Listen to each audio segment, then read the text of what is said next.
Live, live, and live. Good evening, everyone, and welcome to Cannabis Equity Minutes with Cynthia Mompoint. Today is May 11th, 2021, and we have quite a bit of information going on here in Massachusetts when it comes to cannabis. Particularly, we had our joint committee on cannabis policy that met with the Massachusetts legislature this morning, today, May 11th. So this is current information, hot off the press in terms of, and the conversation for the joint committee was grounded in host community agreements. There's been a lot of question since day one, but however, now more so a lot of issues and questions and pushback going around the conversation of the host community agreements. Are they legal? Are they enforceable? Particularly the luxury tax that was placed on the first movers, those who were the first ones to get the host community agreements. And so today, this evening, I want to ground this conversation as we ground all of our conversations in equity, but I want to particularly pull a question that Senator Chang Diaz, Senator Sonia Chang Diaz, who is the co-chair of Massachusetts Cannabis Policy Joint Committee, Policy Committee. And so the meeting today was a joint committee. They had a public hearing. And she asked, towards the end of the public hearing, she asked a question. She said, well, how did she word it? How does this social equity, this being the various bills, and if you have been tracking with us last week, we talked about the fact that there are about 9 bills that have been presented to the Massachusetts legislature around the host community agreements and making amendments to the language for that. And she asked, how does this help social equity? And the short of it is, it doesn't do a damn thing for social equity, but more importantly, it doesn't do a damn thing for equity. And I need to make this distinction because I think people get lost in the conversation when they start using the term social equity, and it has a very specific meaning in the Massachusetts context. It's not the same as the context that you see across the nation. Why it's important is because in Massachusetts, our legislation has a specific language that they use, which is equitable participation, and the mandate is around economic empowerment. Why does that matter? Because economic empowerment has legal standing. Social equity has standing, but it's secondary to economic empowerment. It's secondary to the whole entire equity programming. The CCC, as a regulatory body, created the social equity program in response or as a reaction to the fact that they did not deliver on their mandate for economic empowerment. So moving forward through this conversation, as I go through why today's public hearing was not about equity, is not going to move the needle on equity, doesn't address and doesn't get at the core issues of equity. Before I go into that, I wanted to make sure that we're clear on the terms that we're using. They're not interchangeable. When we say social equity, we're talking about a second vehicle that was created to what the first vehicle, which the legislature put together, economic empowerment. We talk about the equity programs. This is what the Cannabis Control Commission, which they have the authority to do. It's important to also ground this piece here, which is the Massachusetts legislature recognizing that this is a new agency, a new industry, gave broad power and authority to the Cannabis Control Commission for them to enforce, to amend, to address, to create whatever policies necessary so that they can meet their mandate.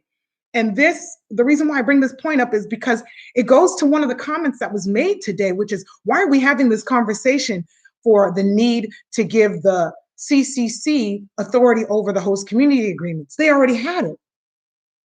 So we asked ourselves why. And so let's just go ahead and talk about what today was about, why this doesn't address it doesn't address the issue around equity, and how what we've been pushing, which is taking the PIES program, addresses the different barriers that continue to persist, regardless of whatever bill gets passed around the host community agreements. So what was today's conversation grounded in?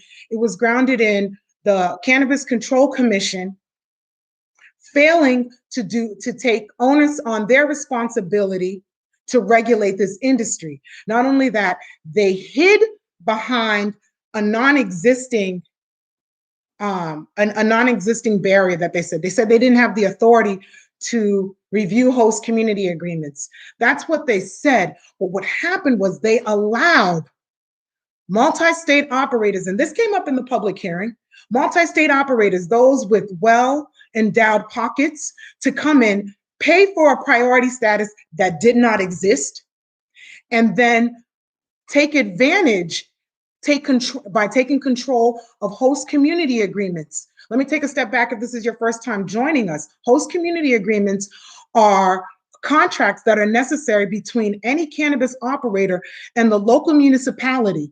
That contract is necessary. It establishes the agreement between what the expectation is for that to operate in that community and what the operator will be providing to that. And a lot of this conversation and the issues that people are raising now, operators who are in existence and operational or hold licenses, hold agreements, have issue with, and also people who are looking to enter the industry have issue with, is the fact that some of these towns, many of these towns, have leveraged their position as the host community gatekeeper, the negotiator, and asked and demanded more from these operators than what the legislation allowed for. The legislation allowed for a 3% tax, and then, if necessary, a 3% impact fee. What that impact fee was to address is the impact having that operation in the town create, and whether that means the need for more police, the need for rerouting traffic and redoing traffic, the need for redoing the roads, et cetera. Certain things that already are in place but could be further impacted by the influx of this type of business. That was the intent and the mindset around it. And a lot of the conversation today centered around that. And rightfully so. That has nothing to do with equity, though. And again, so as we talk about equity, we want to say, well, why does this have nothing to do with equity? Because here it is, these entities that are now complaining about the tax, the luxury tax that they paid, and what came out today in one of the testimonies, the Massachusetts Cannabis Business Association and the University of Massachusetts Boston issued a report that they released today, May 2021, around host community agreements, the research that they did. And in it, it said that there was a luxury tax in the excess of $2.46 million that these companies paid or agreed to pay so that they can have these host community agreements, so that they can have the first movers advantage. They can be the first ones to open up in the state of Massachusetts and benefit from the new legal market. And now fast forward, a lot of these entities are saying, oh, these contracts are illegal. These terms that they're asking for are unenforceable because they violate the legislation. Well, this is what the CCC was supposed to say, was supposed to do 3 years ago. And instead, the CCC hid behind the fact that, oh, well, they're not sure that they have the authority to review these contracts, when the legislative mandate said the commission shall have all powers necessary or convenient to carry out and effectuate its purposes. And what was their purpose? To regulate this industry. What was their purpose? To ensure equitable participation in this industry. And so what does that entails? The host community agreement, the municipalities have to send the host community agreements to the CCC. They have to see that the municipality entered into a contract with these operations for them to say, okay, now we're going to review the application to see if we're going to issue a license. How are you supposed to carry out your responsibility? You can't look at these agreements unless you want to hide behind the fact that that claim and allow for your businesses that you have an interest in supporting. And we've talked about the role that the social justice chair played in ensuring equitable participation. But when we looked at who received the priority status, it was multi-state operators, and multi-state operators that were tied to a law firm that she was once the director for in Massachusetts. And so now we look at the social justice chair is no longer there. That the social justice chair that sat, former Commissioner Title, is no longer there. We have a new social justice chair. So I want to make that clear. We're not talking about Commissioner, I believe it's Camargo that sits in the social justice seat. We're not talking about her. We're talking about the initial commission, and the members of that the commission, which were 5 commissioners, of which only one remains, Commissioner Hoffman, and the executive chair, who those are the only ones who remain now when the decision was made to turn a blind eye to these host community agreements and deny their authority that is mandated, that is legislated, and say, oh, we can't do this. We need the legislature, knowing full well that it would take the legislature time. It's taken the legislature 3 years to get to this point where we're now having this conversation. And during that 3 years, hundreds of licenses were given out to these deep pocket multi-state operators who paid to play. And in today's meeting, it came out that 125 of them are tied to just one law firm. 125 of these host community agreements are tied just to that law firm. And so you think about the impact that this has on equity participants, economic empowerment certificate holders, and you can bring in any local residents who are looking to get a host community agreement, and they have to go up against these businesses that agreed to terms that were so extraneous, so and had deep financial backing that they could not stand a chance. And now the municipality, who is relying on guidance from the CCC, is looking at what option. Okay, I have this proposal that said that they're going to be able to support our community by providing XYZ additional funds, and then we have this proposal that is not able to do so, or in some cases these proposals weren't even able to come to the forefront because they were trumped.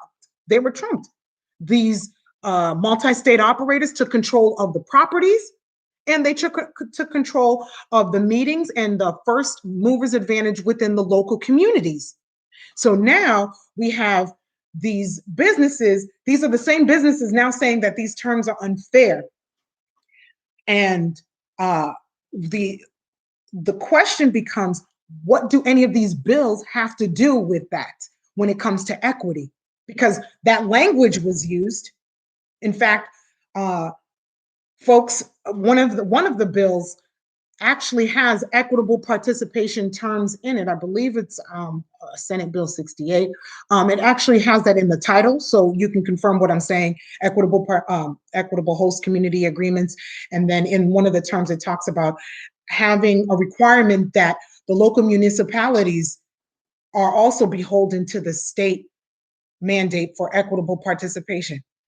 Now that as an amendment, fine, but it does not address what has already been done with the basically the heist that happened, the pay to play that happened. It does not address that unless the proposal is to go back and say that these contracts aren't enforceable. And since they are no longer enforceable, the licenses tied to these contracts are no longer valid. And if the business is operational, they need to go back in queue under the new legislative mandate that prioritizes equitable participation at the local level.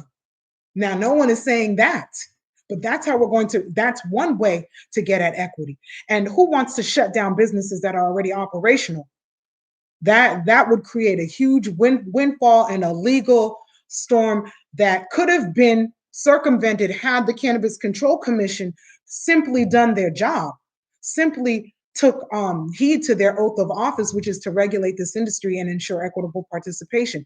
2 things that even Judge Kafker said that they should be able to do under the current legislation. And so for for us to be having these conversations and spending time of the time of our legislature and even the legislative, some of the members of the legislature, like, wait, don't they already have this responsibility, this authority? Yes, they do, but they need to do this this pony dance, if you will. They need to make the legislature pass a new bill to validate why they did not take action, to validate why they allowed these pay-to-play operators to come in and take advantage of the priority period that should have gone to the equity participants, that should have gone to economic empowerment certificate holders, that was mandated in the legislation already. And so when now they can say, oh, we did not have the right, now we have the authority, and now moving forward, we're going to review host community agreements. We're going to update our guidance to tell the municipalities that they should promote and prioritize equitable participation in the equity program participants, when that should have been the case all along. That was your responsibility as a regulatory body. So this is why when we say it doesn't change anything, because we have these 231 operational, but we have over 700 licenses that have been issued. And with 80% of these, the majority of these, 80-90% of these, going to white business owners, to non-equity. And when I say non-equity, that includes local business owners who are white, but who also could not compete against these deep pocket multi-state operators. I want to make these distinctions so that people are not making blanket assumptions.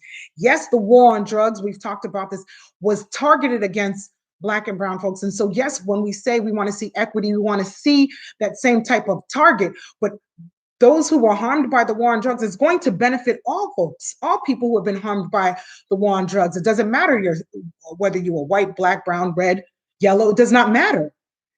Those who are harmed by the war on drugs, if the intention for the regulatory body was to ensure the support, to ensure that these folks received the support that they needed, to ensure that the communities that were disproportionately impacted received the support. So what we saw today were public testimony by various stakeholders, some of them with ties to equity supposedly, and some of them without. And what we did not see was any measures that were going to address equity. We didn't see anything that was going to remove the barriers, because when we had what we saw, we had misinformation. We had misinformation given that there's only one nonprofit in existence in the cannabis industry in Massachusetts. That's not true. We have certain operators, and the Cannabis Control Commission actually highlights them on their website, who have established nonprofits, who have established organizations to support various sectors of this industry. So that's misinformation to say that the MRCC was the only nonprofit. They're not. That's not the case. And what we saw, but to use that misinformation to say that this type of bill, any of these bills would push the language on equity without addressing the current entities that control the host community agreements, is misguided. We saw certain equity program participants give their heartfelt testimony without real solutions as to how do we get towards equity. And so this is why my answer to Sonia Chang Diaz, my answer to the entire cannabis committee on around this policy on host community agreements, understand that what you're doing is telling the Cannabis Control Commission what they should already be doing. You're not giving them new authority. And I think many of you recognize that. The other reason why we said that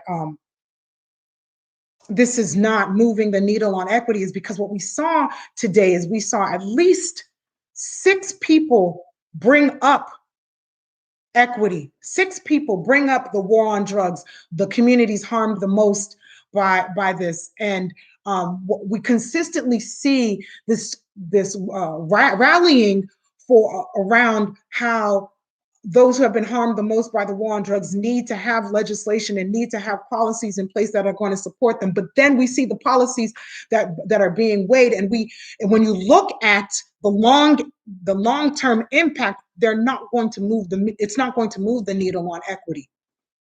And one of the program participants, I don't remember which one, the equity program participants that gave a testimony started to allude at this, because you can do all of this. You can remind the Cannabis Control Commission of their authority to regulate this industry, which includes determining which businesses, which municipalities you're going to review licenses for, because they're in alignment with the mandate that the entire state has. You can push this forward, but it doesn't remove the barrier. The barriers still exist. What are these barriers? Well, these existing contracts are still in place. And to simply say that the luxury tax that violates the law is the only part of that, these contracts that are no longer enforceable. Hold on a second. I don't know what happened here. We're going to pause this. Facebook wants to do their own thing. I'm going to post this now and we're going to continue this live.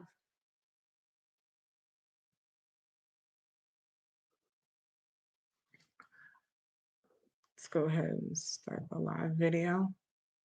Thanks for those of you joining us and bearing with us here.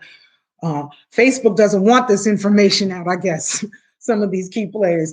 But this information it's important that we talk about the fact that where I was going with this is these testimonies, they use our likeness, they use the pain of those harmed the most by the war on drugs to help push a conversation and strum on the moral hearts, if you will, of those making these decisions. But then when we look at the actual decision, the proposal for decisions, it's not getting at the root of the cause that's going to move the needle forward on equity. We presented to the Cannabis Control Commission the PIES program, which would move the needle on equity. It would hold these businesses that took advantage, and they agreed to these terms. They said, hey, look, we want this first advantage. We want the first movers advantage. We can agree to paying this the deep pockets, or we can dig deep into our pockets and agree to pay this luxury tax. We'll do that so that we can get control of the host community agreements and, move forward to the disadvantage of the equity program participants who were looking to vie for these same host community agreements. And what the PIES program does is take into account all of these things that have already happened and hold these businesses accountable to the advantages that they have. And now they're fighting to not be beholden to these terms.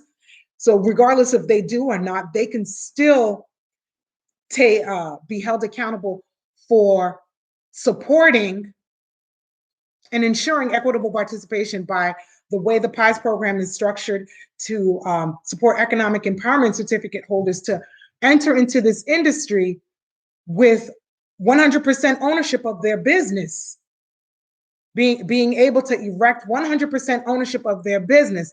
And we don't see this level of commitment to equitable participation in any of the bills proposed. We're going to see the same barriers. We're going to see these companies continue to operate. Now if the bills move forward as proposed, they're not going to be responsible for the luxury tax. The municipalities are going to have to, take the hit. And some of the municipalities testified and said, well, they looked to the CCC for guidance. The CCC began issuing licenses in 2018, so they had to begin entering into contract. And of course, the municipalities are part of the municipality association. So if they heard that one municipality entered into a contract where there was a luxury tax, and they said, wait a minute, if this is what the going rate is, this is what we can ask for, and the CCC is issuing licenses to these businesses that are paying to play, and our community, our small town needs these types of resources, and we can do that. The CCC is not mandating equitable, they're not mandating that the local municipalities support the equitable participation. They have their own priority period. So let's do what we can do to help support our local community. This was the mindset of the local municipalities. And then when you look at the guidance didn't come out to the end of 2019 and then were revised in 2020, still has misinformation about what a community impact fee is. So much so that Commissioner McBride said, well, maybe the community impact fee conversation needs to be separate from the host community agreement. Yeah, perhaps, because you can't determine what the impact was for having the business in operation until the business is in operation. So for people can go ahead and, if you have a deep pockets, and agree to say, yeah, I'll pay $250,000 a year. If you're a small business and you've done your projections, you're just like, I can't commit to $250,000 a year. I won't even make that in the first year. So I can't compete with that. These are the types of terms that are included in some of these host community agreements. These are some of the types of challenges and the barriers. So going back to the local municipalities and what the local municipalities, the big picture that they were facing is, here it is 2018, 2019, they are charged with issuing agreements, entering into contracts. They're not receiving guidance from the state that's mandating or explaining to them the mandate. See, that's all the commission has to do as a regulatory body, is say, this is what the mandate is, and this is how these are the policies we've implemented to ensure this mandate. Now, as a local municipality, you go ahead and enter into your contracts along these guidelines. That's all that needed to be in place. And then we would see equitable participation. But the local municipalities themselves have testified and said, that's not what the CCC said, and that's not what they did. And they did not hold anyone accountable. How do we know that? They issued licenses to these businesses knowing that equity program participants weren't getting the licenses. How did we know that they didn't know that? The Cannabis Control Commission issued their own reports. In their reports, what did they say were barriers? They said capital was a barrier. We knew that. And they said the host community agreements was a barrier. Well, if you know the host community agreements are a barrier, what are you doing as a regulatory body who has the authority and with all of the powers? That's what it says. What other power do you need? And again, going back to the legislative body now, you're not giving the Cannabis Control another power. All you're doing is simply articulating one of the powers that they already had, because they're claiming they didn't have that. And so now, and I hope when the legislative body puts whatever bill forward, they reiterate that the Cannabis Control Commission already had all of the powers necessary to regulate this industry. One of those powers includes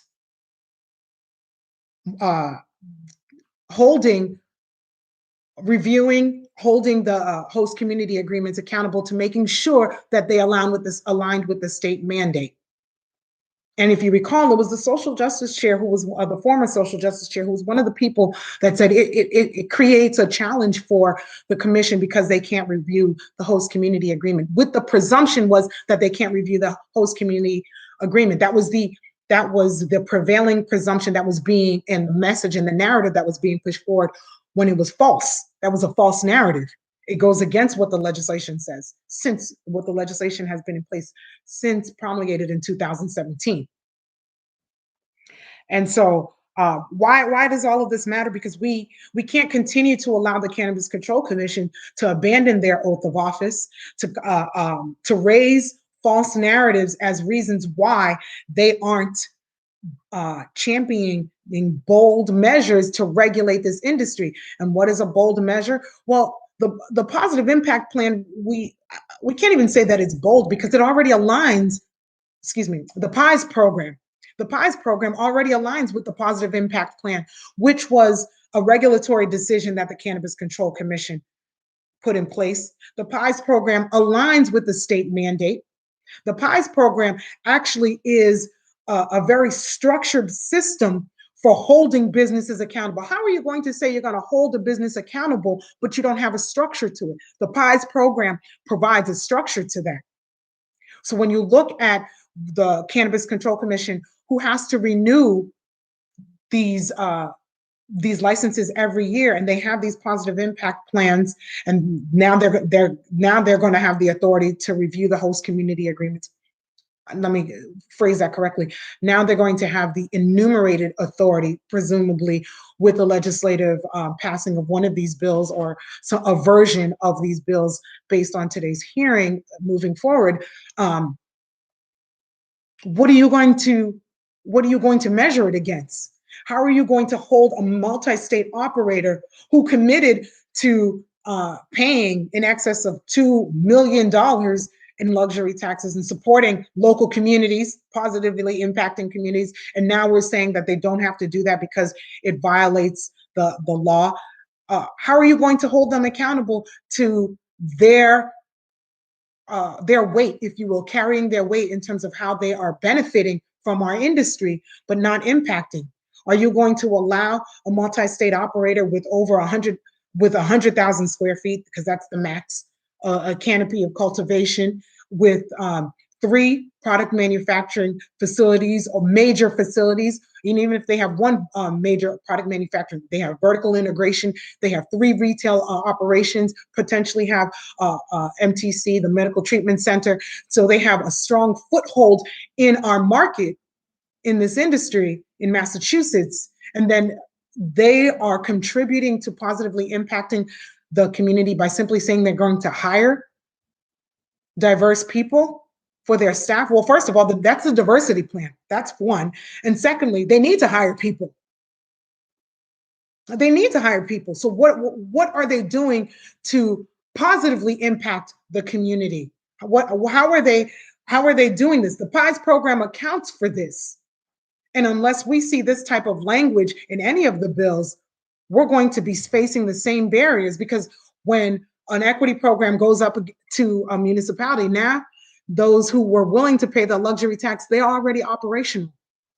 They already have a control of a property in this market. And so now the equity program participant has to find a place that still meets the zoning, the local zoning bylaws. The equity person still has to find someplace that perhaps is not within 500 feet of another cannabis business, although municipalities can waive that for the equity program participant, but that's incumbent upon the equity program participant.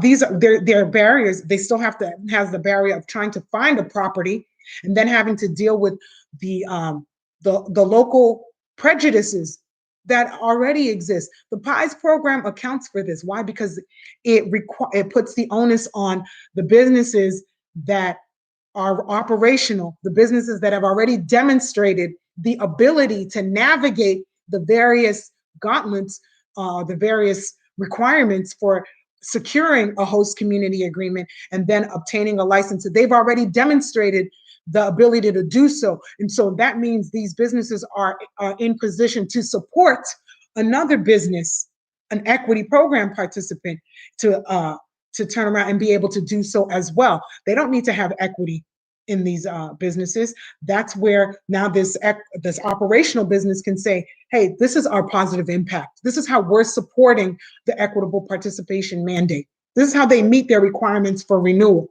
All of these things do not require a legislative mandate. The legislature can then turn around and say, we need the Cannabis Control Commission, we need the governor, the treasurer, and the attorney general to appoint commissioners that are going to be accountable to the people and accountable to the legislative mandates that are going to be put in place. Those are the types of bills that we need to see happen, because then things like reviewing host community agreements, that's no longer up for debate. It's always going to be whatever action the Cannabis Control Commission takes proactively to support equity, to support equitable participation, can always be backed by 94G, that statute which lays out the responsibility and the powers of the Cannabis Control Commission. Those are the types of bills that we need to see being pushed forward. Things that are going to hold the Cannabis Control Commission accountable to simply enumerate an authority that they already had when they didn't. They had the authority and they did nothing with it. They had the authority. The judge reviewing in today's hearing, someone quoted the Salem case, the city of Salem is facing. It was that the judge listening to that case that said, well, it seems to the judge and to any reasonable person that the Cannabis Control Commission already has this authority, and that is what they are well poised to do.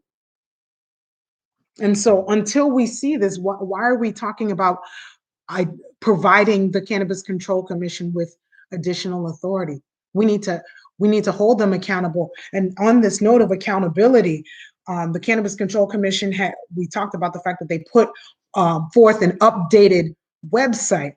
And again, they tout the data that's made available to the public. What has not been made clear is the fact that the updated website is not necessarily transparent. You actually have to dig deeper now to find the data. Before, you could go to the Cannabis Control Commission's website, type in the a business that's operational, a business that holds a license, into their search engine, and in the results would show in immediately the executive summary for their provisional license, where you see what the positive impact plan proposal for that business was. Now you go in and you have to dig for it. So to say that the Commission is seeking more authority, well, let's hold them accountable for the authority they already have.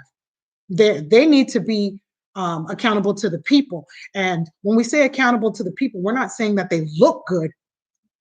The data may not look good based on the poor decisions that were already made, but that does not give the CCC the authority to shroud that data, to hide and bury that data. No, we need to see that data at the forefront.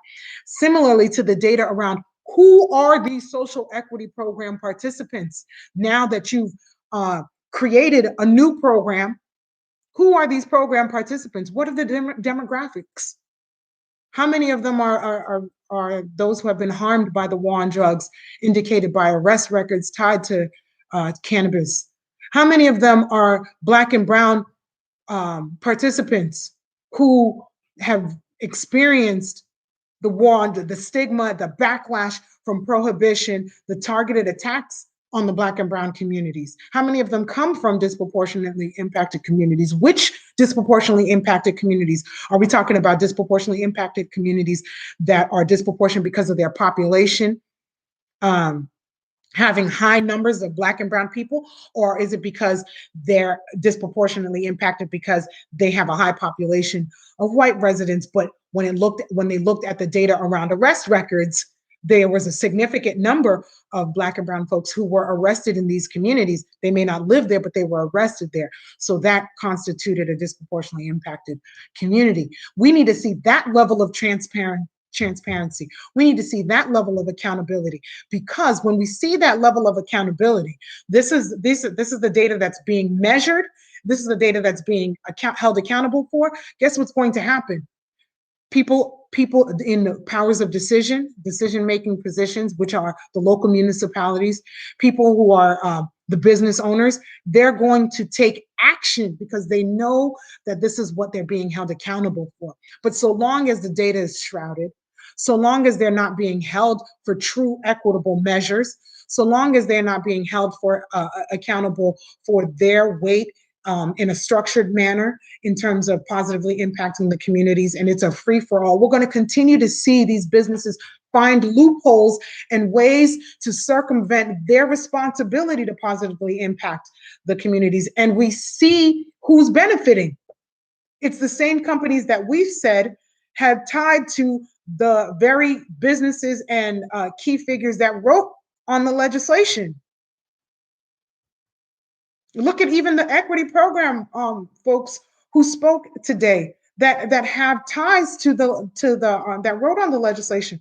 These folks have been able to navigate the system, but what about the rest of Massachusetts that wants to enter this industry? What about the 123 economic empowerment certificate holders? We have 123 economic certificate holders who demonstrated through their application to secure that certificate that they want to not only open up a business in the cannabis industry in Massachusetts, but they have demonstrated the ability to economically empower communities and or in many of these instances, up to 80% of them, they themselves have been impacted by the war on drugs.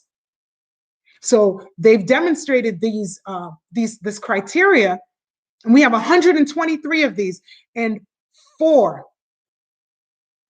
are operational right now. 4. Then the Cannabis Control Commission turned around and created another program, brought in another 423 program participants, and of those 423, we have another 4. So we're not addressing the barriers. We're not getting at the root cause with all of the policies that are being promoted, with even these bills that are being pushed forward. However, the Cannabis Control Commission can do something right now, and we can see a significant jump to the tune of 20%, potentially more if they fold in social equity program participants. 20% participation, equitable participation in our market when it comes to ownership. And so if we're not seeing that, and we're allowing the Cannabis Control Commission to hide behind the legislative body for why they're not doing everything in their power to promote equitable participation, to support the equitable program participants' ability to secure licenses in this industry, then we're wasting our time. The conversation isn't grounded in equity. And to Sonia Chang Diaz's question, these bills do nothing in terms of moving the needle for social equity in Massachusetts legal industry. And more importantly, and I don't know if Senator Diaz recognizes that distinction, because people constantly are bombarding her with the term social equity. But more importantly, it does nothing for the legislative mandate, which includes thoughtful language around equitable participation, which includes the enumerated economic empowerment certificate holders. Social equity doesn't include economic empowerment certificate holders.